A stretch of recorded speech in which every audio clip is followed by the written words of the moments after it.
Hey guys, if you've been eagerly and patiently awaiting for the EcomCrew course to reopen in 2018, well, you're in luck. Registration is now open at ecomcrew.com/course. And what we've done this time is actually release two separate courses. The first one is building a seven-figure product brand, and the second is importing from China like a pro. When we re-release this course later this year, there are going to be two separate courses sold at full price, but for this release only, we're bundling these together for one special price. Our hope is to get a ton of testimonials for this, which will help us sell more in the future. So go to ecomcrew.com/course to sign up today. Again, registration from the day this podcast goes out is only open for 6 more days. Don't miss out. Once it's closed, this offer will be gone forever. And just so you know, if you have already signed up for the EcomCrew course in the past, email support@ecomcrew.com and we'll get you a free upgrade to this new course. We launched it on a brand new platform that is just superior to everything we had done before. We're really proud of this new course. Actually, these new courses, because there's 2 of them. We think you guys are going to love it. Again, ecomcrew.com/course. We'll see you on the inside. This is Mike, and welcome to episode number 122 of the EcomCrew podcast. You can go to ecomcrew.com/122 to get to the show notes and comments for this episode. And for this episode, I'm excited to finally have my partner in crime, Dave Bryant, back on the podcast. And today we're going to be talking about our new course that we're launching. And of course, just like the way that we always are, most of what we have here is going to be a lot of value for you, regardless or not if you purchase our course. But we have worked really hard on this, and we're really proud of what we've been able to do. I want to thank Abby from back behind the scenes helping us with this, along with David QA.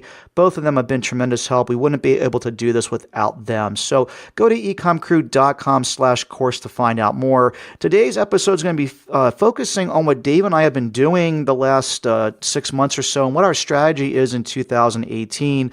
A lot of these are strategies that we talk about in our course, but again, our whole concept is to provide value first. We're not salespeople, so at the very end, we do have a little bit of a sales pitch on our new course, but even if you don't sign up, obviously the content here on the podcast is yours to keep. You can also go to myecomcrew.com and sign up there. We have free content there for you as well. So let's get Dave right on the episode on the other side of this break, and until then, we'll talk to you soon. Welcome to the EcomCrew podcast, hosted by Mike Jackness and Dave Bryant, who together run e-commerce businesses that generate 8 figures annually. Mike and Dave take pride in running a podcast that isn't just fluff, talking about specific products, problems, and real-world solutions. In the words of one of our favorite reviews, this podcast is like a playbook for e-commerce. You can take any episode and spend the next month trying to implement it. So without further ado, here's the EcomCrew. Dave Bryant, man, welcome back to the EcomCrew podcast. I know, I have the name on the intro, so I guess I should be here every now and then. Yeah, your name's on the intro, your face is on the picture, but I don't know, man. That's living in China. Yeah, so you know how's China been?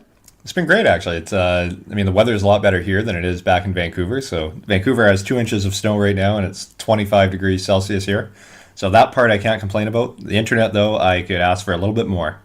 Yeah, this is a rare treat. We actually found this new software that records locally and then uploads, so hopefully the podcast will come out nice and clean, and we're looking forward to doing it. It's a special treat today. The reason that we got Dave from the other side of the planet to join us is because we're finally relaunching our EcomCrew course, and wanted to do a podcast about that specifically. But as you guys know, we're not salespeople, so we'll talk a little bit about that at the end, but just in EcomCrew fashion, this is probably going to be just basically a 30-minute podcast kind of webinar about what Dave and I are up to these days in 2018 developing new products.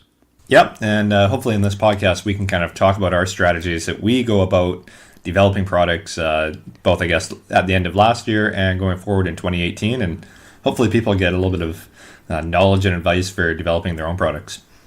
Yeah, and you're obviously doing this basically full-time now with your new brand, the off-roading thing. Let's talk about just real quick how that's been going for you.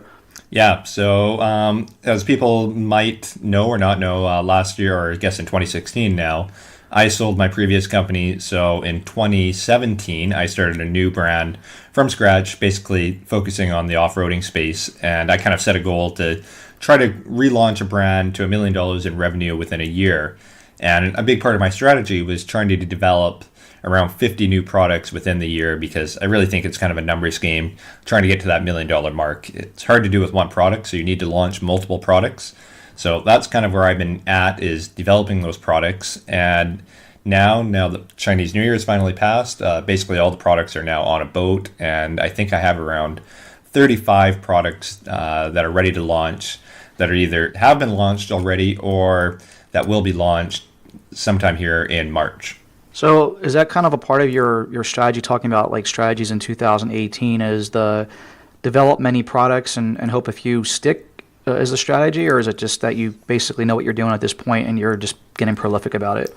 I mean, I kind of have this philosophy in my mind that if I develop 100 products, 60 are going to kind of be average products that you'll reorder and that, will kind of have a normal velocity of sales.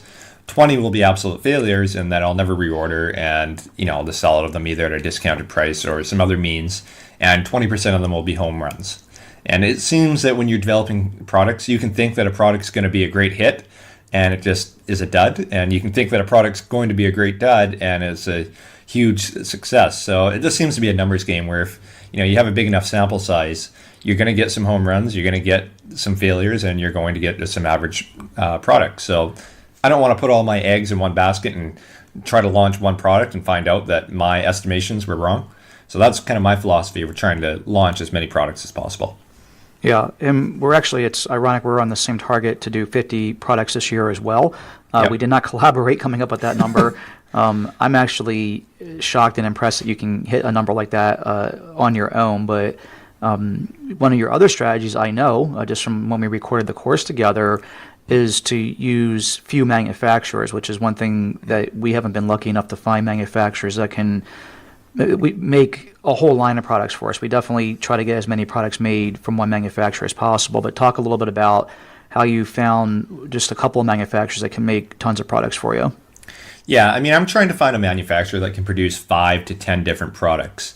And I think one thing I should note here, when we're talking about 50 products, we might be having a little bit different language. When I say 50 products, that includes all size variations, all color variations. I don't know if in your 50 products you include that, or maybe you don't actually have a lot of variations with your mix. We do have some variations for sure, but we don't include variations. So sizes and or colors don't count. So like a good example, we're developing a pair of tactical gloves right now that'll have 3 different sizes, and we count that as one product. Yeah, so I think my 50 products, it probably works out to more like 25 or 30 different unique SKUs. Each product tends to have around 2 different variations. But in terms of finding suppliers, what I'm trying to do, I want to find a supplier that can make me 5 to 10 different products, or if you exclude variations, 3 to 4 different products. So, I mean, I'm in such a focused niche, and I really think that's a big key, is that if you're in a focused enough niche, suppliers are just going to have a lot of products that kind of fit that niche. And I think that's just the big key. It's not necessarily finding the supplier. You have the right niche and it's focused enough, you tend to be able to find suppliers which just have a pretty big product catalog, and you can kind of just poach basically their catalog. Yeah, that makes a lot of sense. So let's kind of get into the nitty gritty though, because obviously like both of our strategies is never really been to just be like just a private label company, which is basically going to that manufacturer, finding a product that's in their catalog, just stitching your name on it and shipping it in a poly bag and hoping to get sales. So let's talk about both of our strategies there. You can kick it off, just what we've been doing to differentiate and make something that is more defensible. Yeah, absolutely. And I think that's kind of the big takeaway, not just for our businesses, but obviously in the course, it's something that we're teaching too and preaching, is being able to differentiate a product in some way, because I think we're both kind of in agreement that private labeling is kind of dead. So just taking a product that you find on Alibaba and sticking your barcode and maybe a logo on it, I think that's pretty much dead. I've actually tried it with one product just kind of for fun with this new business, and I still have, I think I ordered 100 units of it. I think I still have 92 units left at Amazon right now. So I think private labeling is pretty much dead. So you have to differentiate a product in some way. And it doesn't have to be a whole lot of a new and spectacular improvement to the product, but just some small type of modification. So getting down to the nitty gritty, some of the things that I do. My big one, I kind of have this nickname as the bundler.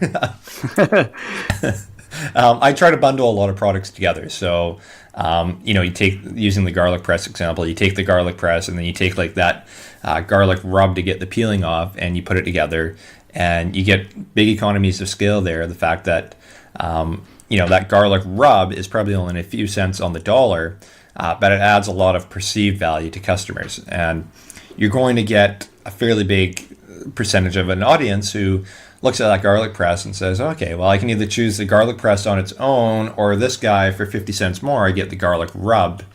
And it's just going to encourage them to buy if you don't have that kind of bundle. Yep. And this is something that we do as well. I mean, our interest or philosophy, I should say, is definitely aligned here. We do the same exact thing.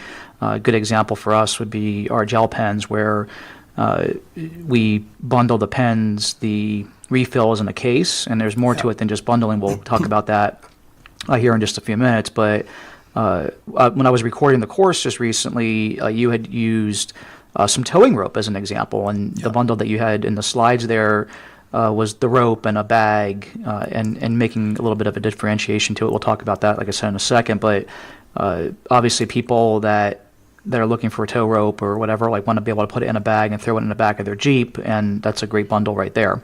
Yeah, absolutely. And I think that's kind of one of the hacks I think that both me and you use, but I see a lot of other people in more competitive categories using is, it sounds kind of small and petty, but actually including like some type of carrying bag with the item, it's a really cheap add-on.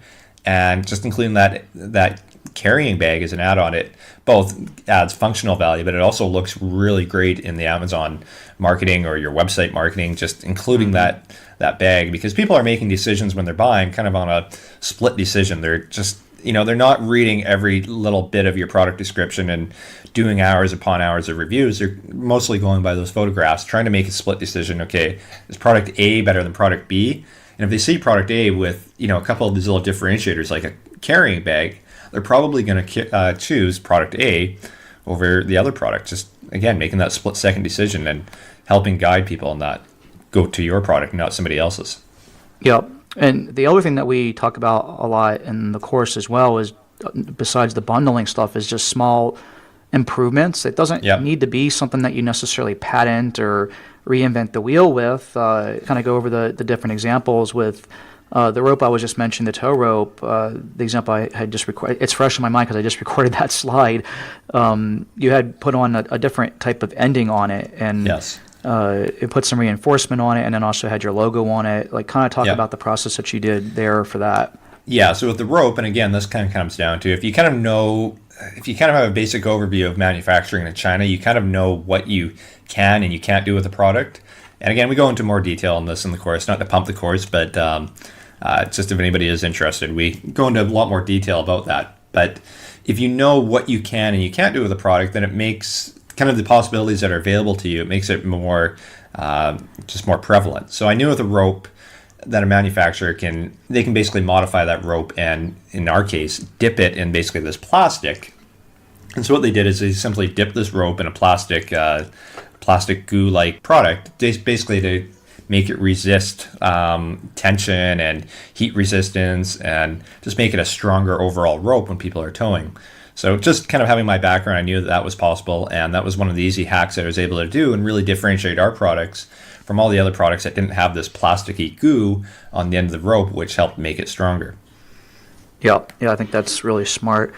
So going back to the gel pen example again, besides the bundling stuff that we mentioned and finding like a really high quality product, we also added some intellectual property into the mix, which is actually coming in very handy right now, because someone actually ripped off our gel pens, and they're having a bad day right now because so now it's cease and desist, and depending on how much they're going to cooperate is going to be how easy we're going to be about it. But the intellectual property law in the United States is pretty strict, and so we went out and made up all of our own color names for the gel pens and printed them on the gel pens in a numbering scheme.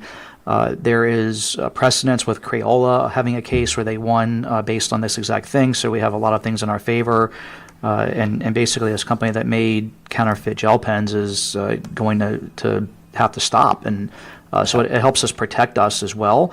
But those small improvements can also be things that, if you do it cleverly like that, can also protect you. So those are other things to be thinking about. And I think the thing now is too with IP is that in the past, you're kind of relying on a court to basically decide in your favor. Now the court is basically Amazon. Yep. So, that means a lot more value having Amazon decide in your favor in an IP case than necessarily a court, because Amazon can rip off every other listing that's being piggybacked on your listing just in a matter of a click, whereas court, obviously, that's a years and years long process. Yep, and that's exactly like the next step for us. I mean, we're giving it another day or two to let them kind of work things out, but if they don't, one email to Amazon and it will be shut down, which is a good place to be in. And again, just making that small improvement, not only did it, it was extra work. That's the thing. I mean, you gotta put a little bit of extra effort into it, but the extra effort now is paying off in spades. And the minimum order quantity for someone to do that is massive. So we use that as a competitive advantage as well. All things that we talk about on the podcast, the blog, and the course and stuff over time. But those are the types of things that can really give you a huge advantage in the long run. Yeah. I think, building a brand goes a little bit further than just simply putting your logo on a product. Branding, there's a whole lot to that package. It's obviously the package, but it's also, the instructions and the inserts that go in it. Branding on the product, not just on the package, on the product. And then even taking a step further like you, where you even have like individualized branding per part in that entire package. So building a brand, it goes a lot further than a lot of people think about. It goes further than just putting that logo on it. And when you can build that brand, it makes it more defensible, just not from a selling standpoint and differentiating from your competition, but also getting Amazon to decide in your favor if somebody ever does kind of decide to rip off your IP. Mm-hmm. And one of the things that you talk about all the time is that the packaging probably isn't going to get you your first review, but it might get you your 100th review or whatever, make your product more successful in the long run. And man, I'm super passionate about packaging. This is actually probably the thing that I focus on more than the product almost even these days. Probably not quite to that level, but pretty darn close. It really hit me when I started thinking this through in my own personal experience, which to me the package king is Apple. I mean, it just as an adult, you open up an Apple package and you're just like, oh man, like it's like being a kid on Christmas Day. It's so well thought out. Like it's just super high quality. The packaging is designed really well, and it gives you like this visceral, like amazing experience, like just opening up the package versus just getting something that's in a poly bag. And depending on what your product is, the packaging, spending $1 or $2 more on the packaging is probably somewhere in the 3 to 5% range or whatever it might end up being. But you end up being able to sell your product for, let's say, 50% more. Your overall review count is more 5-star reviews. Your customer experiences are higher. You'd be surprised at what you can do with really high quality packaging. Well, and something I appreciate a lot more in my business than maybe some other businesses is that people who buy our products don't necessarily actually use them. It's a recovery accessory, so people only need it when they're in a real bind. So a lot of people buy our products and they don't use it for months or even potentially ever. So their only real perception of that product is the package when they open it. So that package is really defining how they're going to review it. And even if you have a product that people are going to use right away, like a coloring pen, when they open up that package, that's going to be the first impression that they have of that product. So a good package is going to make them think that a lower quality product is actually higher than it really is, and low packaging is going to make people think that a higher quality product is lower quality than they really think it is. So it really forms that first impression. So my philosophy, like when I have to tell my team what to do here with developing the packaging, I tell them we want packaging that's good enough to be on a retail store shelf. So if it's Best Buy or Michael's or whatever, Walmart, whatever the heck it might be, you don't ever see stuff on those stores' shelves in a poly bag. Like it just doesn't exist. I mean, I don't go shopping in a retail environment very much anymore. I seem to be an Amazon customer myself these days, but the rare time I do go in the retail store, I mean, retailers or retail goods manufacturers and sellers have to use that as a way to get you to pick up your product over the one that's sitting next to them. So packaging is a very important part of that. And if you send out something that's that quality to someone, even though they're ordering it through Amazon, they're going to feel like they got the retail version of the product and not I wouldn't say wholesale, but like the outlet store version of the product that just like, makes it feel like it's cheaper. And one thing with packaging is when you're talking to a manufacturer, they're always going to tell you, if you want custom packaging, the MOQ is 500 pieces. And if it's an expensive item, if it's a $30, $40, $50 item cost, that's a pretty big order that you're going to have to make. And they're telling you that MOQ simply because their MOQ when they go to the box factory is 500 pieces. So a couple things that you can do if you're trying to order a lower quantity and you want custom packaging.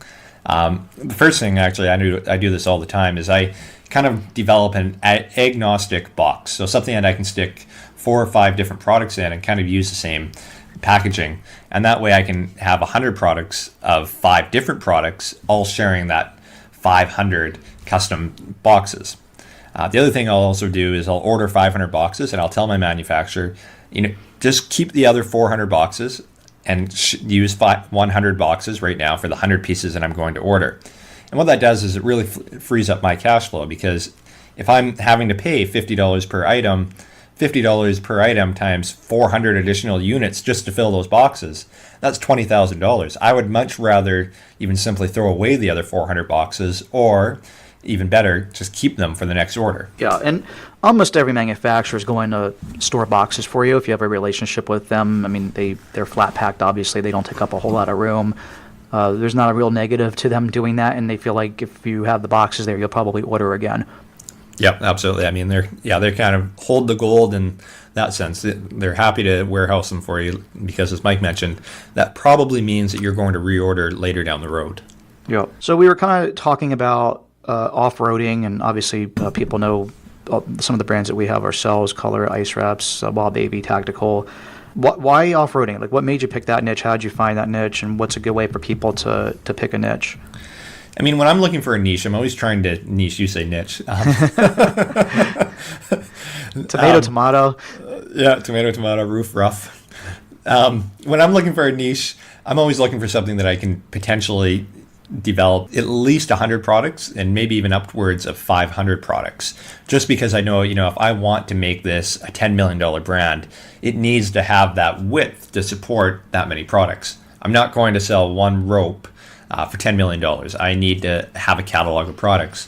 So that's the thing that I'm always doing, is I'm always looking for a niche wide enough that I can support that product depth. But at the same time, I don't want the niche to be absolutely so deep that I can never make any type of ground in it at all. So for example, I could have simply chosen automotive products, but I know that's way too deep for me, especially starting off as one person, to make any impact in. So I kind of narrowed it down, and off-roading was a niche wide enough to support that catalog, but not too deep where I just would be nothing ever in that category.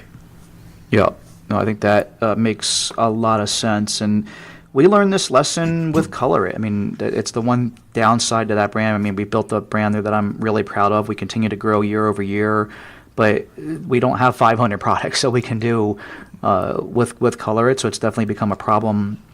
It's something that I identified probably about 18 months ago when we first started looking at getting into a couple other niches, and that's exactly why we picked Wild Baby and Tactical.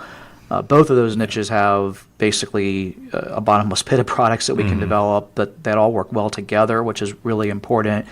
The other thing that we look forward, or not look forward to, but look for when picking a niche is passion. And I think that you have that obviously with off-roading as well. People that go do that type of stuff are very passionate about their weekend journeys, and people aren't much more passionate about anything more than their kids, for sure. So Wild Baby definitely has that, and the tactical space has that as well. I mean, people again passionate about hiking and camping and hunting and fishing and prepping and survivalism and all these different types of things. It's a very broad, wide category with a lot of passion behind it.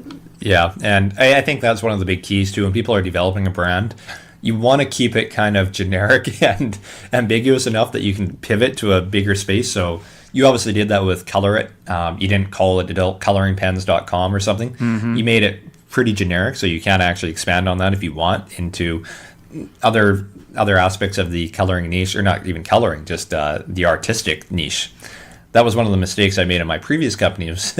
I basically called it anchoring, which basically restricted me only to really selling boat anchors. And we got away from that actually as time went on and just kind of played on the name, but it really made it hard from a branding perspective to ever sell more than simply boat anchors. Yep. So, just keep things when you're branding in the beginning. Don't make it so specific where you can't ever expand beyond that. And that's what I've done with off-roading, is that off-roading is a generic term. It could mean any number of things, and I've kind of done it that way intentionally, just so if I ever do want to pivot one area or the other, it makes it a lot easier than if I picked 4x4recoveryrope.com or something. Yeah, no, I think that makes perfect sense. So, cool. So I guess we have one more topic left here I wanted to go over before we run out of time here, which is how to validate your products. Like, how were you doing that in 2018? Yeah, and I'm curious how you do it too, because I think we have a little bit different perspective. So with me, when I'm doing a product, I'm trying to do as low of a start as possible. So I am ordering not even the MOQ. Like, this is the one thing I always really negotiate with a supplier. It's not even the price, because suppliers now in China are fairly firm with the price. You might be able to get a 5 or 10% discount, but getting anything more than that is really tough. So the thing I'm always trying to negotiate is MOQ. They tell me 500 units, I try to get them down to 250 units. They tell me 100 units, I try to get them down to 50. So that's what I'm trying to negotiate as much as possible. I get an MOQ order in as quickly as possible, whether I have to airship it or even take it on an airplane with me. I try to get it. Nice. I try to get it into North America as quickly as possible, and see how quickly I can sell out of that product. And if it does sell out really quickly, I'm going to be left with the position where I'm out of stock of that product for a few weeks. In my experience, if your niche is not ultra competitive, if you're not selling yoga balls or garlic presses, you can afford to be out of stock for a few weeks. It's not going to be totally unrecoverable. So that's what I'm trying to do. I'm trying to launch products as close to that MOQ or even less as possible. And then I reorder. I'm aiming to actually order a full container worth of products on the second order. But that first order is just going to be absolutely tiny, tiny, tiny, because if I'm having to spend $30,000 or $40,000 per product and I'm trying to launch 20 products, I just don't have that amount of cash to launch products with. So I need to be able to keep as little cash tied up as possible in that first order to make sure that those products are actually going to sell through. Yeah, and I think that's a really good philosophy and a perfectly acceptable way to go about it. In fact, that's kind of how we used to do it. And I think that, if you're earlier on in your company's journey, I think that's, and or in a lower competitive niche, like you're in a little bit lower competitive niche and the products are more expensive, our sweet spot has been kind of the garlic presses. And you mentioned a couple other examples. Like yoga balls is another one. Things in that regard. Obviously, we don't sell either of those two products, but what I've found is that we put the same amount of effort into a product that we sell 5 a day of or 50 a day of. Yeah. I mean, it's the same amount of time and effort. And what's become the biggest commodities in our business is time and money. By far and away, those are the two things that we have limited resources of. So we've shifted towards like focusing on some of these like really big home run type products, and had a lot of success launching things in the competitive range of a yoga ball or garlic press. Again, it's the same amount of work to develop that as something that we're going to sell 5 a day of. And so even though we're doing 50 products, it sounds like we're obviously doing a ton of products, which we are. The bulk of them are actually trying to hit like some of these bigger sales targets. And as we're putting together our forecast for 2018, and we actually did this granularly, thanks to Jacqueline being here now. Plug to Jacqueline for coming and joining the team. She's really great at forecasting. We were looking at this on a granular level, and it's like, why are we even developing, the product A, B, and C over here in our organization at this time? It doesn't necessarily make sense. It's not going to like move the needle when we're trying to add $5 million in new business this year. We're just in a totally different position at this point, Yep. and we're thinking differently. And I always tell people, like when I'm speaking at events or doing podcasts or whatever, like it's really important not to look at Dave or me and be like, man, like I want to be doing that overnight or whatever. I mean, realize that I've been at this for 5 years, and really at this particular Amazon part of the game for 3 years. Started with 6 figures in capital, have had access to capital through Amazon loans and and through friends, and been able to grow substantially because of stuff like that. Also had the business acumen and done this type of stuff before. And it still took 3-4 years to get to this point. And if you're just getting started, you got to be looking at what we were doing when we were just getting started, which was launching a product that sold 5 per day, and we were really, really excited about that. And this whole concept of building an Amazon business like this is very much like compounding interest in an investment account, and that's the way that I look at it. Yeah, and I think you touched on this. You really have to kind of evaluate where you are in your business life cycle, because if you're starting off and you're just on your own, you have to pick a less competitive product, I think, for a couple of reasons. Number one, you don't have a list to launch to. You don't have an existing audience that you can launch that product to and get that initial traction. So it's hard to compete against somebody that does have that list and does have that audience that they can launch products to. You need to kind of be going for, I guess, the higher hanging fruit. And then as you build your audience, then you can start to pick those lower hanging fruit. The other thing is, too, that Amazon does seem to give some preference to more established brands. So the longer that you're selling a brand on Amazon for, it does seem that it becomes easier to launch products. So if you're launching your first ever product on Amazon, Amazon seems to kind of give you a negative ranking on your search engine rankings just because that brand is new and non-established. But over time, you obviously build that brand credibility, and it does become, it seems, easier to launch brands and new products to that brand on Amazon. So that's kind of my take, is that if you're first starting off, you have to focus on those less competitive products, just for the fact that it's really hard to get sales otherwise. Yep. Yeah, I couldn't agree more. I think that's definitely a really prudent way to go. So yeah, and I know we're kind of running short. I'm curious, and I think this is probably something a lot of people are wondering. When you're launching a product, what are you aiming for in revenue in a month? Yeah, 5 figures. Is like the absolute lowest. If it's not doing $10K a month, that's like on the very low end for us now, then we don't even want to be bothering with it. And what would you consider a home run product in terms of revenue per month? 50K a month. Yeah. And I think, and that shows actually the difference between mine and Mike's company. I'm just a one-man show right now. Mike has an actual team behind him. My kind of target as an average product is 5K a month. And I think that gives some perspective of where people should kind of be aiming. If you're a bigger company, I'd think, 10K a month. And in my previous company, that was our target too. 10K a month is reasonable. And if you're first starting off, I think 5K is probably very doable, because if you can make 20% or 25% on 5K, that's still $1,000, $1,500 profit in your pocket. If you can do that with 5 or 10 products, pretty soon you can make a full-time income out of that. Yeah, I couldn't agree more. And again, we were at that place just a couple of years ago, and it's hard to get your head out of that philosophy, because I've always had that philosophy of just incremental growth. We're going to add more of those types of $5,000 products. And it was really Jacqueline that opened my eyes up to we only have so much manpower. We were using real examples here. It was like, we're going to spend just as much time and effort and money, like going into this, into widget A, that we're going to sell $5,000 a month of, as compared to widget B, we plan on selling $20,000 a month of. Why are we not doing more widget Bs? And the answer for us is slam dunk. We should be doing more widget Bs. But again, as I mentioned earlier, we have the resources behind us, and as Dave was just saying, we have the resources behind us to do that, both financially and with a team. And if you're just getting started, you probably don't have 6 figures just to dump into developing widget B, and so you got to start somewhere. Yeah, no. There becomes a certain point where you can't move the needle with, selling $100 a day or even less than that. But if you're first starting off, $100 a day may be totally fine for you. Yeah, I can actually still remember very clearly when we were doing $100 a day, and I was like hitting refresh on my Amazon account like every 10 minutes and was excited as could be about doing that. It wasn't that long ago. It doesn't take a whole long time to ramp up, and it's exciting.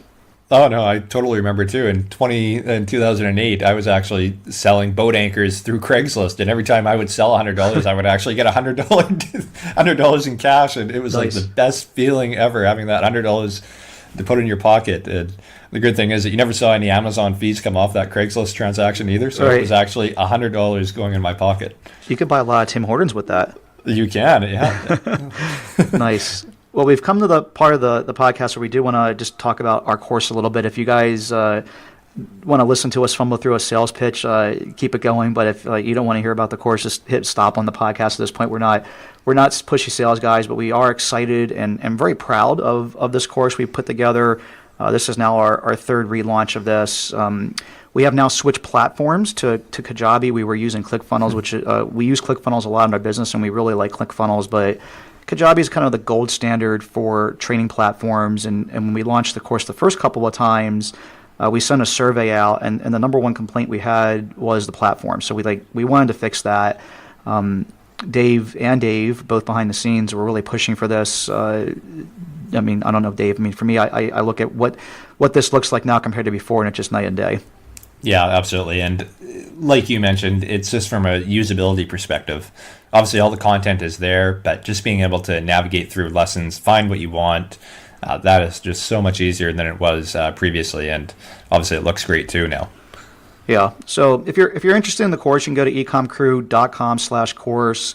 We only keep registration open for a week. So if you're listening to this podcast a couple days after it comes out, you're probably already missing the boat for this release, but you can put your name on the wait list. The reason we do it this way is because Dave and I actually give email support access to every student, basically unlimited. Not basically, definitely unlimited. We find that very few people make it difficult for us, and most people only ask a couple of questions, so it's easy for us to be able to do that. And if we leave the course open too long, it basically becomes impossible to be able to get back to people quickly. So we launch it in spurts. When we know we're not traveling, I'm going to be in the U.S. and available to do all this during this course launch until about 6 weeks from now when we travel to Asia. So that's a big bonus for the course. And we actually took the course that we had and broke it up into two separate courses and added a bunch more content to it.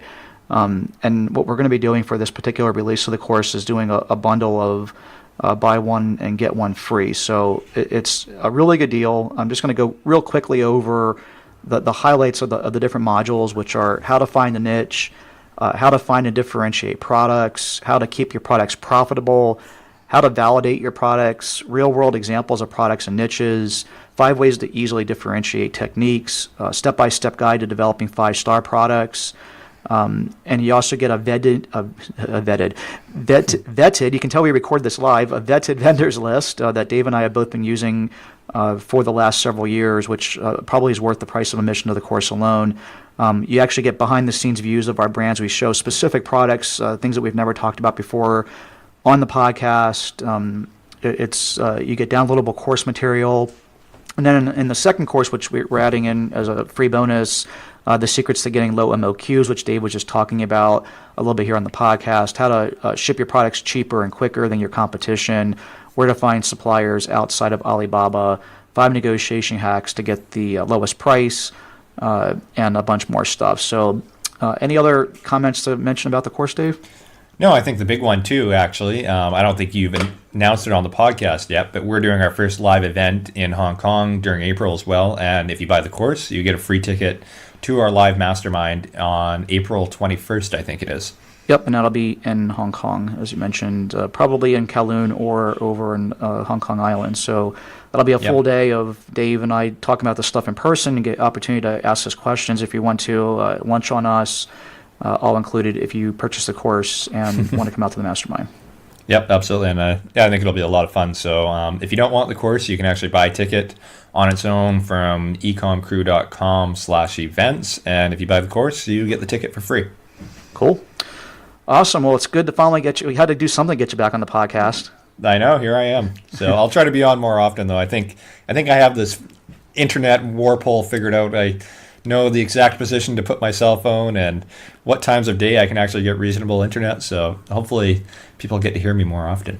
Yep, and we're going to be seeing each other in person. If you guys are going to be at Global Sources, Dave and I are both going to be speaking at Global Sources, so come out and check that out. Also, it's a good opportunity with us both in the room to record some more podcast episodes, which I'm looking forward to.